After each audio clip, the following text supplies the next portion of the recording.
పాడి పంటలు ఛానల్ వీక్షిస్తున్న రైతులందరికీ నా నమస్కారాలు. నా పేరు శ్రీవిద్య. నేను ముతుకూరు కళాశాలలో మత్స్య యాజమాన్య విభాగంలో అసిస్టెంట్ ప్రొఫెసర్గా పనిచేస్తున్నాను. ఈరోజు చేపల పెంపకంలో మేత యాజమాన్యం గురించి తెలియపరచడానికి మీ ముందుకు వచ్చాను. చేపల పెంపకంలో మేత యాజమాన్యం అనేది కీలకమైన అంశం. ఎందుకంటే చేపల పెంపకంలో మొత్తం ఖర్చులో మేత ఖర్చు అనేది 60 నుంచి 70% వరకు ఉంటుంది. ఈ మేత ఖర్చును తగ్గించుకోవడానికి మనం సరైన మేత యాజమాన్య పద్ధతులు పాటించవలసిన అవసరం ఉంది. ఈ సరైన మేత యాజమాన్య పద్ధతుల్లో ఎలాంటి ఫీడ్ ఇవ్వాలి, ఎప్పుడు ఇవ్వాలి, ఎలాంటి ఫీడింగ్ మెథడ్స్ ఫాలో అవ్వాలి అనే విషయాలు మనం క్లుప్తంగా తెలుసుకుందాం. ఈ చేపల పెంపకంలో మేత యాజమాన్యంలో మనం 2 రకాల మేతలని ఇస్తూ ఉంటాం. అవి వచ్చేసి సహజ ఆహారం. సహజ ఆహారంలో ఫైటోప్లాంక్టన్ ఇవ్వచ్చు, జూ ప్లాంక్టన్ ఇవ్వచ్చు. ఫైటోప్లాంక్టన్ అంటే ఏకకణ శైవలాలు. ఏకకణ శైవలాల్లో ల్యాబ్, లుమూట్, ఇతర ఫైటోప్లాంక్టన్ కూడా ఉంటాయి. జూ ప్లాంక్టన్లో కోపిపోడ్స్, మొయినా, డాఫ్నియా ఇలాంటివి కూడా మనం మేతగా ఇస్తూ ఉంటాము. ఇన్సెక్ట్ లార్వా, కైరోనామిడ్ లార్వా ఇవన్నీ నర్సరీ దశలో మనం ఇవ్వడం జరుగుతుంది. కృత్రిమ ఆహారంలో వచ్చినట్టయితే కృత్రిమ ఆహారాన్ని మనం కాంపౌండ్ ఫీడ్ అంటాము. ఈ కాంపౌండ్ ఫీడ్ని ముడి పదార్థాల నుంచి తయారు చేస్తాము. ఇవి రకరకాల దశల్లో ఇస్తూ ఉంటాము. మొదటిగా నర్సరీ దశ. నర్సరీ దశలో మనం ఫైటోప్లాంక్టన్ ఇవ్వడంతో పాటు ఫైటోప్లాంక్టన్, జూ ప్లాంక్టన్తో పాటు ఈ ప్రోటీన్ ఎక్కువ ఉన్న కృత్రిమ ఆహారం ఇస్తూ ఉంటాము. గ్రోవర్ ఫీడ్లో ప్రోటీన్ని కొంచెం తగ్గించి ఇస్తాము. అదే బ్రూట్ స్టాక్ ఫీడ్లో చేప పిల్లలు మంచిగా రావడానికి, గుడ్లు బాగా పెరగడానికి అధిక మోతాదులో ప్రోటీన్ ఇవ్వడం జరుగుతుంది.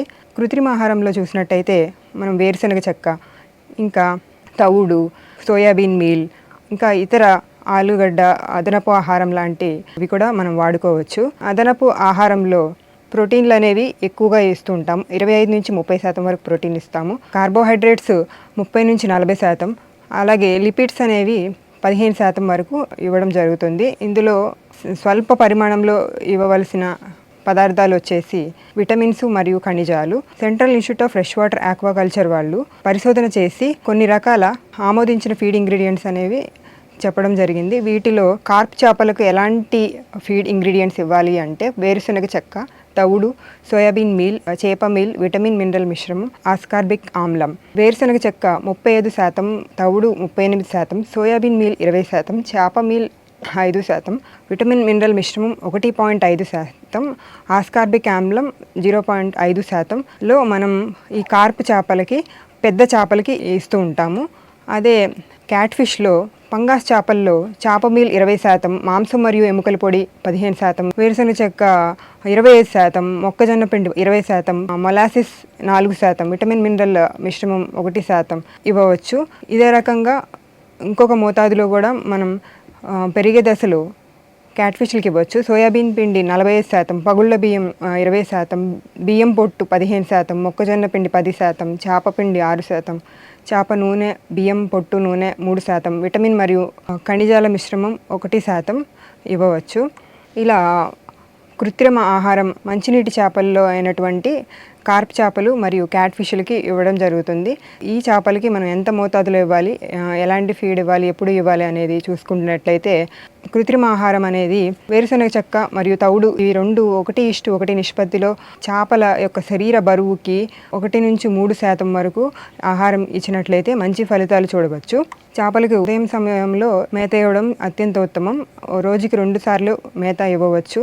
ఇందులో చేపల చెరువుల్లో మనకి ఆక్సిజన్ లోపం ఉన్నప్పుడు, ఆల్గల్ బ్లూమ్స్ అనేవి ఎక్కువగా ఉన్నప్పుడు మేతని ఇవ్వడం ఆపివేయాలి. ఇంకా ప్లాంక్టన్ అనేది 2 ml కంటే తక్కువ ఉన్నప్పుడు మాత్రమే అదనపు ఆహారం ఇవ్వాలి. మేత యాజమాన్యంలో కొన్ని అంశాలను మనం దృష్టిలో ఉంచుకొని కల్చర్ సాగు చేసినట్లయితే మంచి ఫలితాలని చూడవచ్చు. అలా ఇవ్వడం ద్వారా చేపల యొక్క ఫీడ్ ఇంటేక్ అనేది ఎక్కువగా ఉంటుంది. ఇందులో సైజుని బట్టి చేపలకి ఆహారం ఇస్తాము. పెద్ద సైజు చేపలకి ఎక్కువ ఆహారం ఇస్తాము. చిన్న సైజు చేపలకి తక్కువగా కొద్దిగా ఆహారం ఎక్కువ సార్లు ఇస్తూ ఉంటాము. చేపల యొక్క చెరువు సాయిల్ అనేది మనం గమనించుకోవాలి. సాయిల్ ఫర్టైల్గా ఉంటే, అది సారవంతంగా ఉంటే ఫైటోప్లాంక్టన్ అనేది అదనంగా అవసరం ఉండదు. కాబట్టి మనం సూపర్ ఫాస్ఫేట్ లాంటివి ఇవ్వాల్సిన అవసరం లేదు. అదే సారవంతంగా లేదు అంటే సూపర్ ఫాస్ఫేట్ ఎకరానికి 10 కేజీల చొప్పున ఇచ్చినట్లయితే ఫైటోప్లాంక్టన్ వృద్ధి చెందుతుంది. అదే జూ ప్లాంక్టన్ కోసం వృద్ధి చెందడం కోసం గ్రౌండ్ నట్ ఆయిల్ కేక్ నీళ్ళల్లో 40 కేజీల వరకు ఇచ్చినట్లయితే మంచి ఫలితాలు చూడవచ్చు. మంచి మేనేజ్మెంట్ పద్ధతులు పాటించడం అంటే బెటర్ నీటి యాజమాన్యత మరియు మేత యాజమాన్యం చూసుకోవాలి. ఇందులో మంచి యాజమాన్య పద్ధతుల్లో వాటిల్లో చేపలు ఎక్కువ ఇంటెన్సిఫికేషన్, ఎక్కువ క్రౌడింగ్ ఉంటే చేపలకి ఎక్కువ మేత అవసరం అవుతుంది. అదే తక్కువ సంఖ్యలో ఉంటే తక్కువ మేత అవసరం ఉంటుంది. వాతావరణ మార్పుల వల్ల కూడా చేపల మేత తీసుకునే విధానం మారుతూ ఉంటుంది. మరి ముఖ్యంగా టెంపరేచర్ ఎక్కువ ఉన్నప్పుడు కార్ప్ చేపల్లో ఫీడింగ్ అనేది తగ్గుతూ ఉంటుంది. అదే క్యాట్ఫిష్లో కూడా 35 డిగ్రీల కంటే ఎక్కువ ఉన్నప్పుడు ఫీడింగ్ అనేది తగ్గుతుంది. సో ఈ విషయాలని పరిగణనలోకి తీసుకుని మనం టెంపరేచర్కి తగినట్టుగా మేత అనేది ఇవ్వాలి. మరికొన్ని అంశాలను చూసినట్లయితే చేపల జాతికి ఎలాంటి పోషకాలు అవసరమో అలాంటి పోషకాలే ఇవ్వాలి. ఫర్ ఎగ్జాంపుల్ కార్ప్ చేపల్లో ప్రోటీన్ల అవసరం అనేది తక్కువ ఉంటుంది, అందుకని వాటికి ఫైటోప్లాంక్టన్ ఇవ్వాలి. క్యాట్ ఫిష్ల్లో, పంగాస్ చేపల్లో ప్రోటీన్ అవసరం ఎక్కువ ఉంటుంది కాబట్టి వాటికి అదనపు ఆహారం ఇవ్వాలి. ఇలాగే జీర్ణశక్తి చూసుకుంటే జీర్ణశక్తి మెరుగ్గా ఉన్నప్పుడు ఆ పోషకాలు అంది చేపలు మంచిగా పెరుగుతాయి. జీర్ణశక్తి మెరుగుపడడం కోసం పోషకాలన్నీ కలిపి ఉన్న ఆహారం ఇవ్వాలి. కొన్ని పరస్పర డైటరీ ఇంటరాక్షన్స్ కూడా మనం చూసుకున్నట్లయితే సోయాబీన్ మీల్లో యాంటీ న్యూట్రిషనల్ ఫ్యాక్టర్స్ ఎక్కువగా ఉంటాయి. యాంటీ న్యూట్రిషనల్ ఫ్యాక్టర్స్ వల్ల పోషకాలు అనేవి సరిగా అందవు. అలాంటప్పుడు మనం ప్రోటీన్లు, కార్బోహైడ్రేట్లు, ఫ్యాట్స్, ఇతర ఖనిజాలు అన్ని సమపాళ్లలో ఉండేలాగా మేతను అందజేయాలి. మేత రుచి, రంగు కూడా ఇంకొక అంశం. ఈ మేత రుచి, రంగు, నాణ్యత కరెక్ట్గా ఉన్నట్లయితే మంచి పెరుగుదలలు మనం గమనించవచ్చు.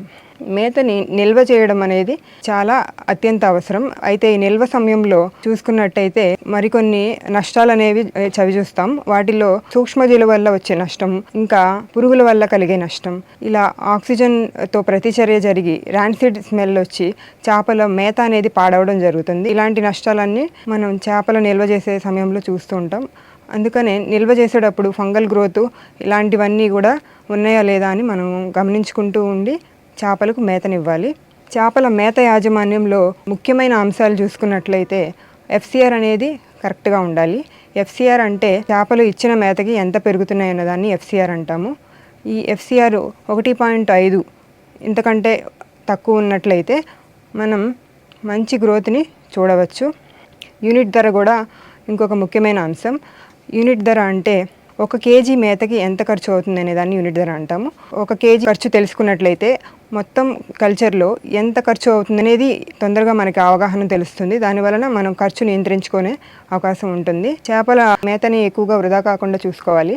అతిగా మేత ఇవ్వడం వలన ఆ మేత కుళ్ళి అందులో హానికరమైన బ్యాక్టీరియా మరియు ఇతర హానికరమైన ఫంగై వృద్ధి చెంది చేపల ఆరోగ్యాన్ని దెబ్బతీసి వ్యాధులను గురిచేస్తాయి.